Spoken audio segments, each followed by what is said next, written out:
I'm sorry, my friends, but this video could not wait until our regular video day. I had to post it today. We're talking about anxiety, heightened anxiety symptoms, more vibrations, more dizziness, more of these vast number of symptoms showing up in your body when you start to relax, when you say, I'm going to meditate, when you say, I'm going to take a nap, when I'm going to sleep. What's going on?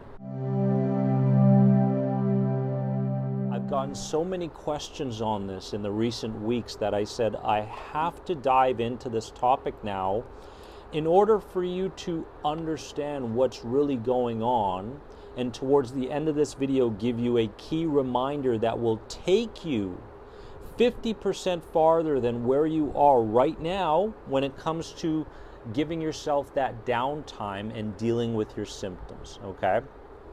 I want you to understand this first and foremost. Okay, let's put our thinking caps on. Let's dive into this.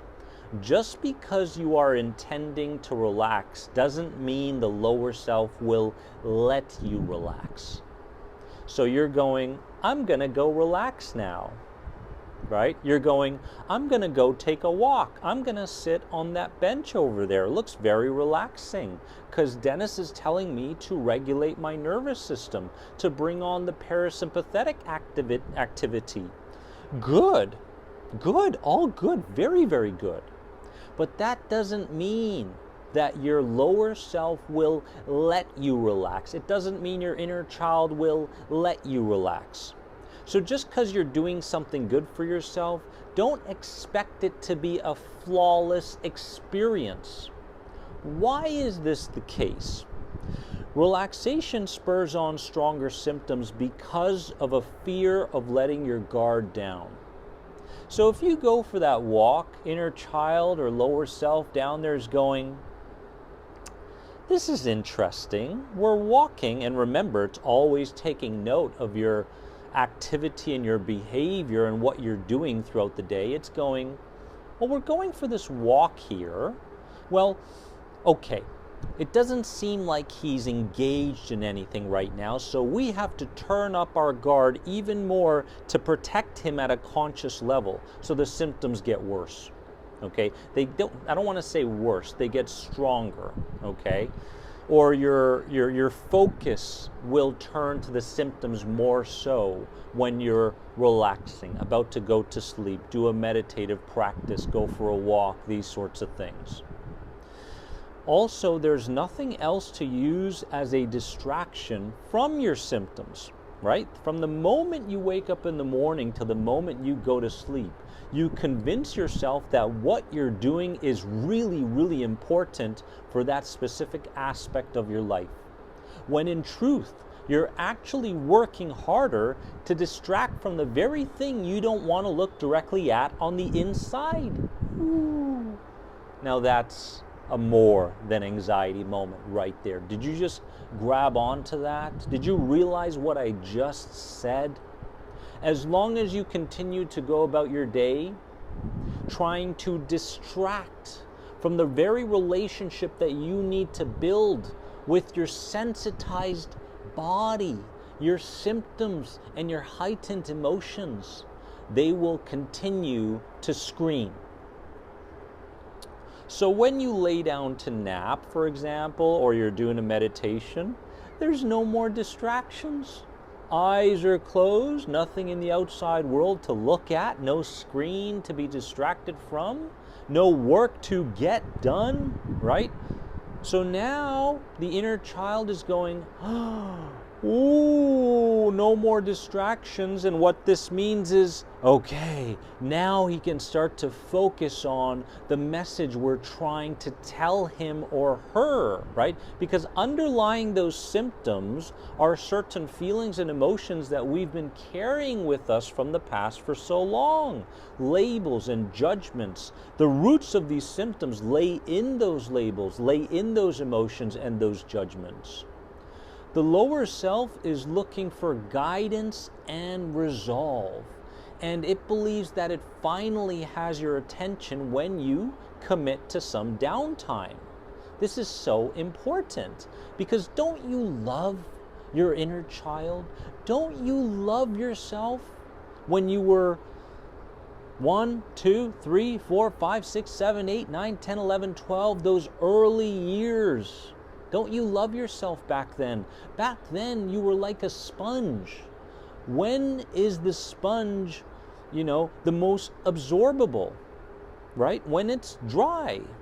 And that's what you were. You were a sponge. And you absorbed all of this information based on your past experiences, the emotions, the feelings, the beliefs of your parents and everything being ingrained into that sponge. And the sponge is getting heavier and heavier and heavier and heavier. And the moment you give yourself some downtime, the components, the contents of that sponge, what you've been carrying with you for all these years, start to show up. And instead of you going, thank you for showing up because this is the very thing I need to resolve, you're going, why are you here? I don't like you. I hate you. I don't want these symptoms. They're ruining my life.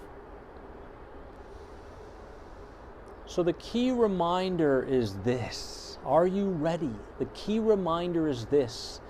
And this key reminder is connected to you getting to a place where you can finally relax, even in the face of these symptoms. I want you to learn to feel safe with your symptoms. Because when you learn to feel safe with your symptoms, you're no longer telling the brain that these symptoms are in fact dangerous within themselves.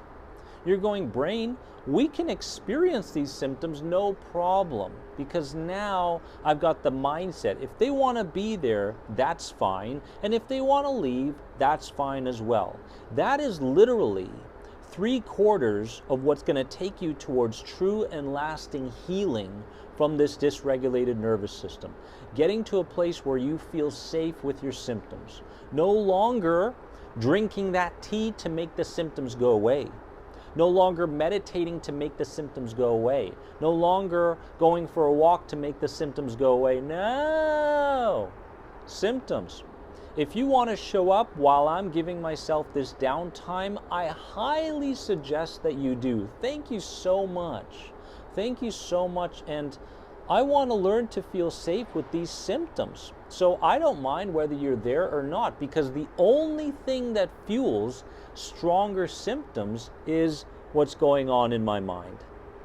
And as long as I am not attaching myself to the catastrophic ideas in the mind that create the emotional investment in the body, then these symptoms are not going to get stronger, right?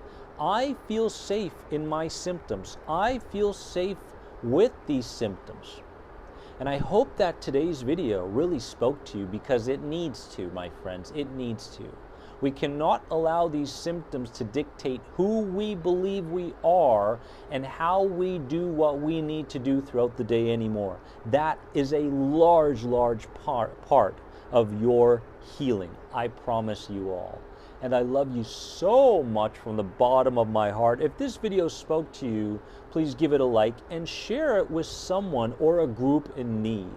Let's help more people out there become more than anxiety. And if you want to learn more about any of my powerful anxiety recovery programs, click here right now. I'll see you soon. Bye-bye.